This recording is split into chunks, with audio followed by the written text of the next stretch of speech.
Good morning विद्यार्थियों, नमस्कार। ज्ञानपथ शैक्षणिक संकुल धोरण 12 कॉमर्स विषय है वाणिज्य व्यवस्थानी संचालन। આગળના લેક્ચરની અંદર આપણે પ્રકરણ 3 નો અભ્યાસ કરેલો।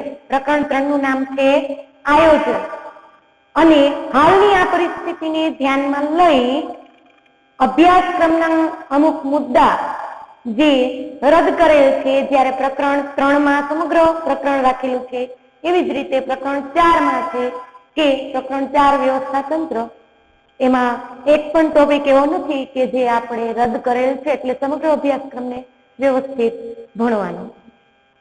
વ્યવસ્થા એટલે ગોઠવણ, સાદી ભાષામાં વ્યવસ્થા એટલે ગોઠવણ। ગોઠવણ કે આયોજન શું કરેલું, તો કે કેવું કામ કોને કેવી રીતે કેટલા સમયમાં કરવાનું છે તેની પૂર્વધારણા, પૂર્વ અનુમાન, આવું આપણે આયોજનની અંદર ભણેલા। આયોજનની વ્યાખ્યા પણ જોયું કે આયોજન એટલે પસંદગીનું કાર્ય। પસંદગી એટલે કોણ કયું કામ કેવી રીતે કરશે તે ધ્યેયને પાર પાડવાનું કામની વહેંચણી કરવી, એમ જ છે અહીંયા વ્યવસ્થા તંત્ર। તો દરેક વિદ્યાર્થી ટેક્સ્ટ બુક સાથે રાખશે, જરૂર જણાય તો અંડરલાઈન કરશું, જેથી કરી 1 માર્કમાં કે કોઈ પ્રશ્ન પૂછાઈ જાય તો આપણું ધ્યાન હોય તો એ લાઈન આપણી નજરે।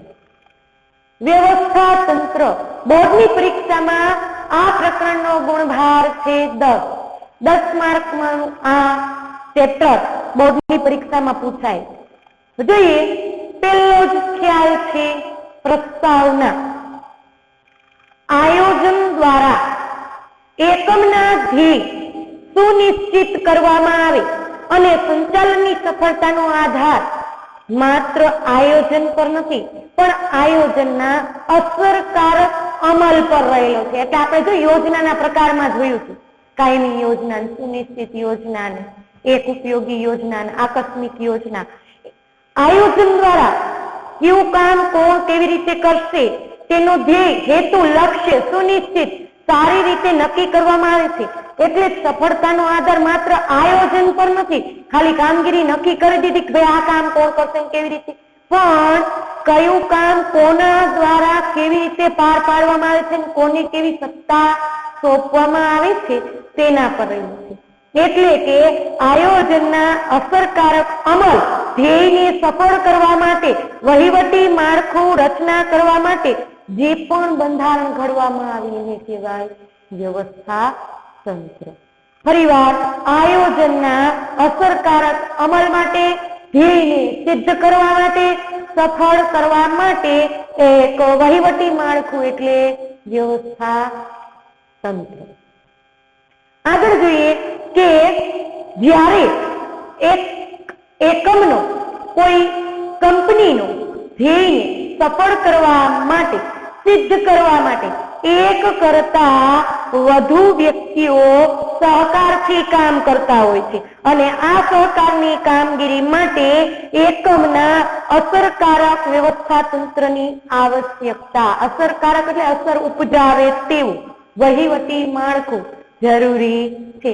જ્યારે એકમમાં એક વ્યક્તિથી કામ થતું નથી ત્યારે એકથી વધુ વ્યક્તિના સહકારથી કામ કરવામાં આવે છે। આગળ જોઈએ, એકમની ધ્યેય સિદ્ધિ માટે એકમ કયો, ઉદ્યોગ કયો, પેઢી કયો કે સંસ્થા કયો, તેનો ધ્યેય, તો આજે ધંધાનો મેઇન ધ્યેય શું, તો કે આર્થિક પ્રવૃત્તિ સાથે સંકળાયેલ અને નફાની પ્રવૃત્તિથી કામ કરતું એકમ, તેની કાર્ય કરવાની સફળતાનો આધાર તો કે એકમના કર્મચારીઓ પર અને એકમના કર્મચારીઓને કામની વહેંચણી કરવામાં આવે।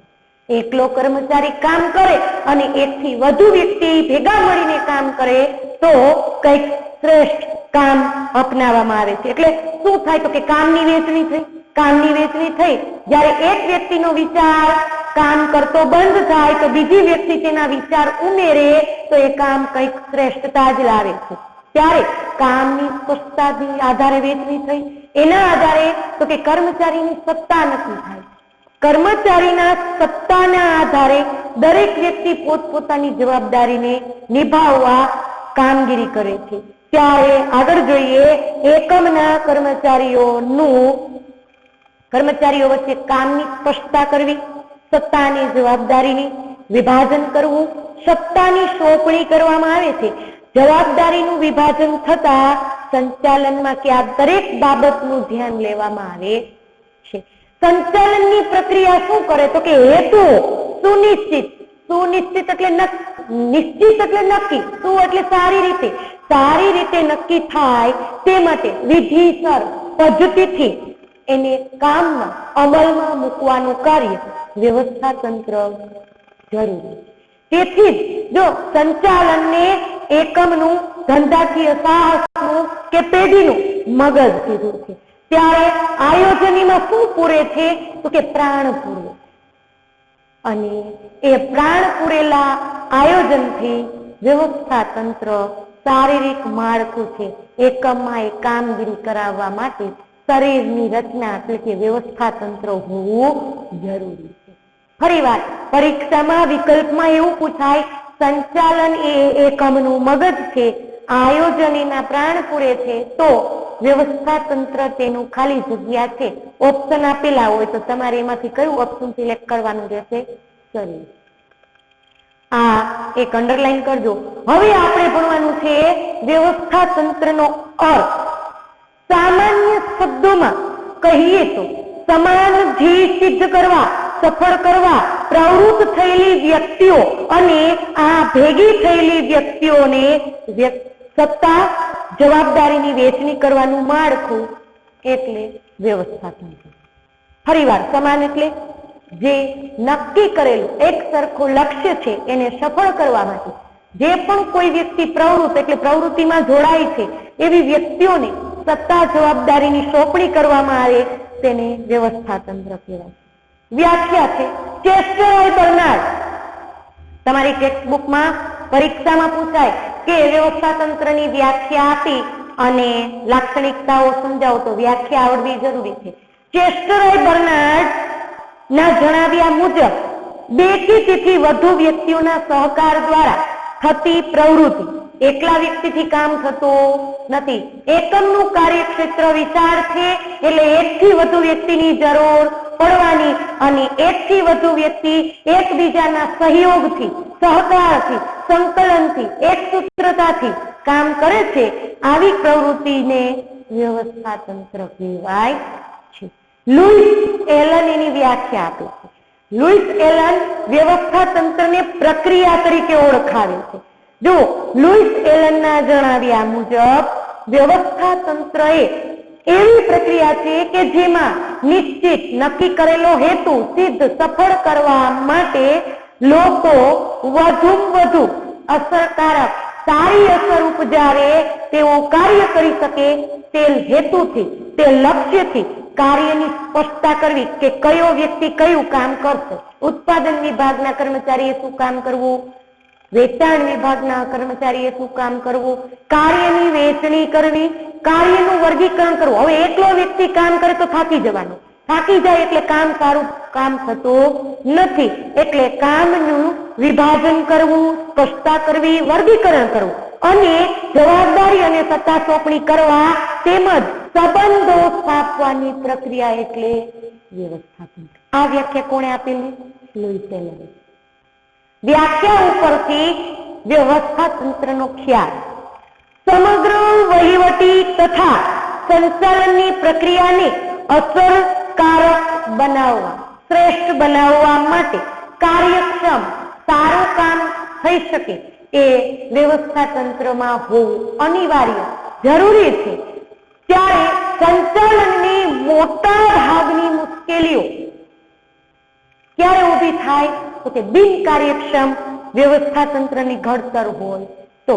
એટલે જ કાર્યક્ષમ વ્યવસ્થા તંત્ર એકમના ધ્યેય સિદ્ધ કરવામાં મહત્વનું છે.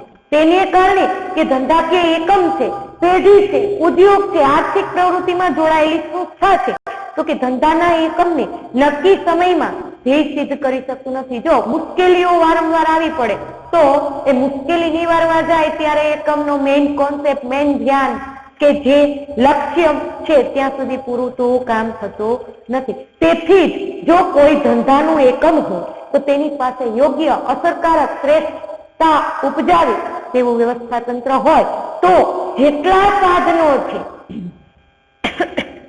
સાધનોના ઇષ્ટતમ ઉપયોગ, જેટલા પ્રાપ્ય સાધનો છે પ્રાપ્ત સાધનો દ્વારા શું થઈ શકે? સમય, શક્તિ અને નાણાંનો બચાવ થાય છે. ક્યારે? અસરકારક વ્યવસ્થા તંત્રનું ઘડતર હોય ત્યારે. અને એકમની જે પ્રવૃત્તિ થાય છે એ પ્રવૃત્તિમાં એક સૂત્રતા, સંગતતા, સહકારની ભાવના વિકસાવી શકાય છે. એટલે કે કઈ બાબત નિવારી શકાય? તો કે વિસંગતતા, જે છૂટા છવાયા ક્યાંક ક્યાંક પ્રશ્ન નડે છે એ ઉદ્ભવતા નથી. વ્યવસ્થા તંત્રનો ખ્યાલ મૂળભૂત રીતે સામૂહિક સાથે, તો કે કેમ સામૂહિક? તો કે એકલો વ્યક્તિ કામ કરતો નથી. આપણે વ્યાખ્યાન જોઈ લીધું, ચેસ્ટર આઈ બર્નાર્ડે કીધું 2 કે તેથી વધુ વ્યક્તિ પ્રવૃત્ત થયેલી હોય તેમની વચ્ચે સહકાર, એટલે સમૂહ સાથે સંકળાયેલું છે. જ્યારે એક કરતા વધુ વ્યક્તિ સામૂહિક રીતે કાર્ય કરે છે ત્યારે તેમના કાર્યને અસરકારક બનાવવા એક વ્યવસ્થિત માળખું પૂરતું હોવું જોઈએ. અને તેથી જ આ માળખાને પ્રબંધ પણ કહેવાય. વ્યવસ્થા તંત્રને બીજું શું કહેવાય? પ્રબંધ તરીકે પણ ઓળખવામાં આવે છે. વ્યવસ્થા તંત્રમાં કોઈ સમાન ધ્યેય પ્રાપ્ત, લક્ષ્ય પ્રાપ્ત કરવા માટે એકઠા થયેલા લોકો પોતપોતાની સત્તા સમજી પોતપોતાની કામની જવાબદારીની વહેંચણી કરતી હોય તો દરેક વ્યક્તિ એક વ્યક્તિ સાથે કયો સંબંધ ધરાવે છે તેનું એક સ્થાપિત કાર્ય કરવામાં આવે. જેના માટે માનવ શરીરનું એક ઉત્તમ ઉદાહરણ આપણી ટેક્સ્ટ બુકમાં આપેલું છે કે માનવ શરીર શું છે? તો કે જુદા જુદા પાર્ટ છે. હાથ પોતાની કામગીરી કરે છે, પગ ચાલવાનું કામ કરે છે, કાન સાંભળવાનું. એવી જ રીતે એકમમાં પણ માનવ શરીરના ઉદાહરણને ધ્યાનમાં લ્યો તો આયોજન એક બેસ્ટ ઉદાહરણ છે. તેમ છતાંય બધા જ અંગો એકબીજા સાથે, શરીરમાં જો માનવ શરીરનું કામ એકબીજા સાથે સંકળાયેલું છે. મગજ શું કરે છે? આદેશ આપે છે. ત્યારે હાથ એ કામ કરવા. ઉદાહરણ આપું કે અત્યારે મારે બોર્ડ વર્ક કરવું છે પણ હું વિચારું છું, માત્ર વિચારથી બોર્ડ વર્ક થઈ જાય નહીં. વિચાર મને આવ્યો, મગજે આદેશ આપ્યો, હાથમાં ચોક લીધો અને બોર્ડમાં લખેલું, ત્યારે બોર્ડ વર્ક થયું. તો એવી જ રીતે એકમમાં એવું જ છે. આયોજન કરી લીધું પણ આયોજન આધારે જો કામની વહેંચણી વ્યક્તિને નહીં કરવામાં આવે તો એકલા આયોજનથી કામ થઈ શકે ખરું નહીં. એટલા માટે વ્યવસ્થા તંત્ર એ શરીર સમાન ગણાય છે. સંચાલન શું છે? તો કે મગજ. આયોજન એમાં પ્રાણ પૂરે છે અને વ્યવસ્થા તંત્ર એનું શું છે? તો કે શરીર. વિકલ્પમાં પૂછાવાની શક્યતા ખરી. ચેસ્ટર આઈ બર્નાર્ડે વ્યાખ્યા આપી 2 કે તેથી વધુ વ્યક્તિ પ્રવૃત્ત થયેલ સહકાર દ્વારા જે પ્રવૃત્તિ કરે તેને વ્યવસ્થા તંત્ર કહેવાય. હવે વ્યાખ્યા આધારે વ્યવસ્થા તંત્રની લાક્ષણિકતાઓ આપેલી જોઈએ. પેલું આ ધ્યેયલક્ષી પ્રવૃત્તિ. લક્ષ્યમાં કોને રાખવાનું છે? તો કે ધંધાકીય એકમની ધ્યેય સિદ્ધિ ઉદ્દેશને સફળતાપૂર્વક પાર પાડવા માટે વ્યવસ્થા તંત્રની રચના કરવામાં આવે છે. તો કે એકમ તેના મુખ્ય ધ્યેય ઉપરાંત વિભાગીય ધ્યેયની પણ રચના કરે છે. તો મેં તમને અગાઉ વાત કરી કે કોઈ પણ એક એકમનું ઉદાહરણ લ્યો તો એક જ જગ્યાએ બધા કર્મચારી હોતા નથી. હોય છે ના, એકમમાં જુદા જુદા વિભાગ છે. સ્ટોર વિભાગ, ઉત્પાદન વિભાગ, વેચાણ વિભાગ. દરેક વિભાગમાં દરેક વિભાગના કર્મચારીઓ છે. તો દરેક વિભાગના દરેક કર્મચારીઓને વ્યક્તિગત પણ હેતુ હોય. એ હેતુ તો એકમનો મેઇન હેતુ, વિભાગનો હેતુ અને કર્મચારીના હેતુ એક જ રેખામાં કાર્ય કરતું માળખું છે. એટલે કેવી પ્રવૃત્તિ કહી શકાય? ધ્યેયલક્ષી. દરેકને પોતપોતાના લક્ષ્ય છે તો એના માટે વ્યવસ્થા તંત્ર જરૂરી છે. આયોજન પર આધારિત. આયોજન દ્વારા સુનિશ્ચિત કરવામાં આવેલ ધ્યેયને આધારે તેની રચના થાય છે. તો આયોજન શું કરે છે? તો કયું કામ કોણ કરશે તેની રચના કરે છે. પણ વ્યવસ્થા તંત્ર એ નક્કી કરેલું છે કે આ કામ આ કરશે, ત્યારે વ્યવસ્થા તંત્રની રચનામાં આયોજન પહેલા જરૂરી છે. આગળ જોઈએ કે ભવિષ્યમાં કયું કામ કેવી રીતે કરશું એ પણ યોજનાનું ઘડતર આયોજનથી થાય છે. એટલે વ્યવસ્થા તંત્રમાં આયોજન જરૂરી છે. એટલે જ વ્યવસ્થા તંત્ર આયોજન આધારિત કહી શકાય. ફરીવાર વ્યવસ્થા તંત્ર કેવી પ્રવૃત્તિ છે? ધ્યેયલક્ષી. વ્યવસ્થા તંત્ર કેના પર આધારિત છે? આયોજન પર. સત્તા અને ફરજોની વહેંચણી. ધંધાકીય એકમમાં કામ કરતી જુદી જુદી વ્યક્તિઓ તેમના કૌશલ્ય લાયકાતને આધારે તેમાં કાર્ય કરતા માનવીઓ પર રહેલો છે. જો આપ્યું છે ધંધાનું એકમ છે, એકમમાં કર્મચારી છે, કર્મચારીમાં દરેક વ્યક્તિ પોતપોતાને આવડત અને જુદી જુદી જ્ઞાન કૌશલ્યનો ઉપયોગ કરે તો દરેકને પોતપોતાની લાયકાત આધારે કામ સોંપવામાં આવે. દરેકની સત્તા, દરેકની જવાબદારી, ફરજો, જુદી જુદી પ્રવૃત્તિ છે તો સોંપવામાં આવશે, જેથી એક વ્યક્તિની આવડત બીજી વ્યક્તિ માટેની એક માર્ગદર્શન બને. એટલે કે સાથે વ્યક્તિને સત્તા સોંપવામાં આવે તો પોતાની ફરજને અનુસરી અને સંબંધો સ્થાપિત કરી શકાય. તો પેલી કેવી પ્રવૃત્તિ? ધ્યેયલક્ષી. બીજું કેના પર આધારિત? આયોજન પર. ત્રીજું સત્તા અને ફરજોની સોંપણી. જુદી જુદી વ્યક્તિને જુદી જુદી લાયકાત આવડત પ્રમાણે સત્તા સોંપવામાં આવે તો પોતપોતાની ફરજો. માનવ પરિબળ પર મહત્વ છે. તો આપણે વ્યાખ્યામાં જ ભણ્યા કે વ્યક્તિ દ્વારા કામ કરાવે છે તો એકમમાં મેઇન કેન્દ્ર સ્થાને કોણ? તો કે માનવ. કેન્દ્ર સ્થાને વ્યવસ્થા તંત્રમાં માનવી છે. ત્યારે કોઈ પણ આદર્શ કામગીરી વ્યવસ્થા તંત્ર માટે સફળતાનો આધાર માનવ પર રહેલો છે અને અસરકારક વ્યવસ્થા તંત્રની સ્થાપના માટે અસરકારક માનવ સંબંધો સ્થાપિત કરવાના છે. ઉત્પાદન વિભાગના મેનેજરનું કામ ઘણીવાર વેચાણ વિભાગના કર્મચારી પાસેથી રહેવાનું, તો માનવ પરિબળ કેન્દ્ર સ્થાને તો એના આંતર સંબંધોની પણ સ્થાપના થાય. પરિવર્તનશીલ હોવું જોઈએ.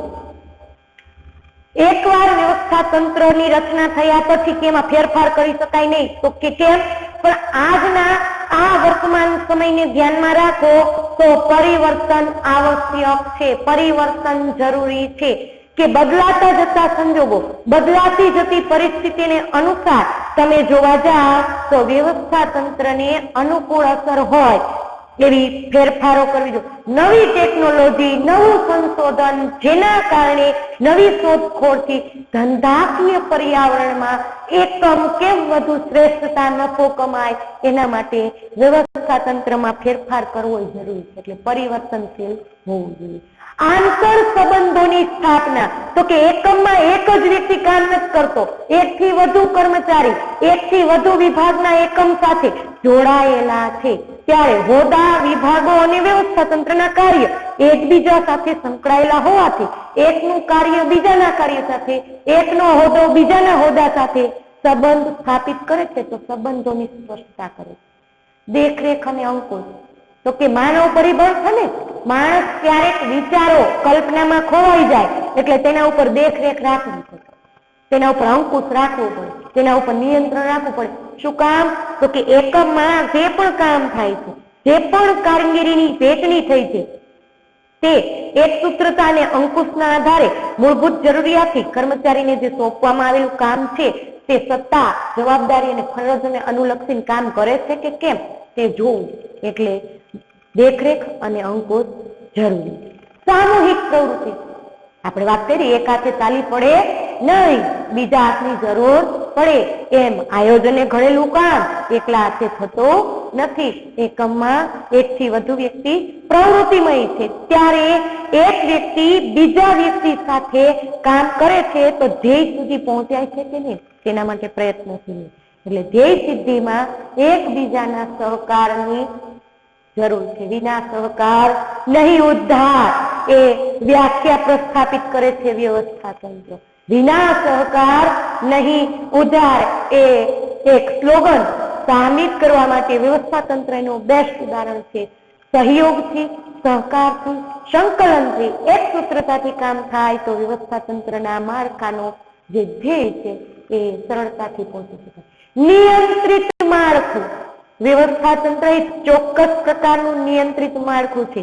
ધંધાકીય એકમમાં જે સંબંધો, જે આંતર સંબંધો કર્મચારી વચ્ચે સ્થાપિત થયા છે તેના ઉપર નિયમ રાખવા જોઈએ.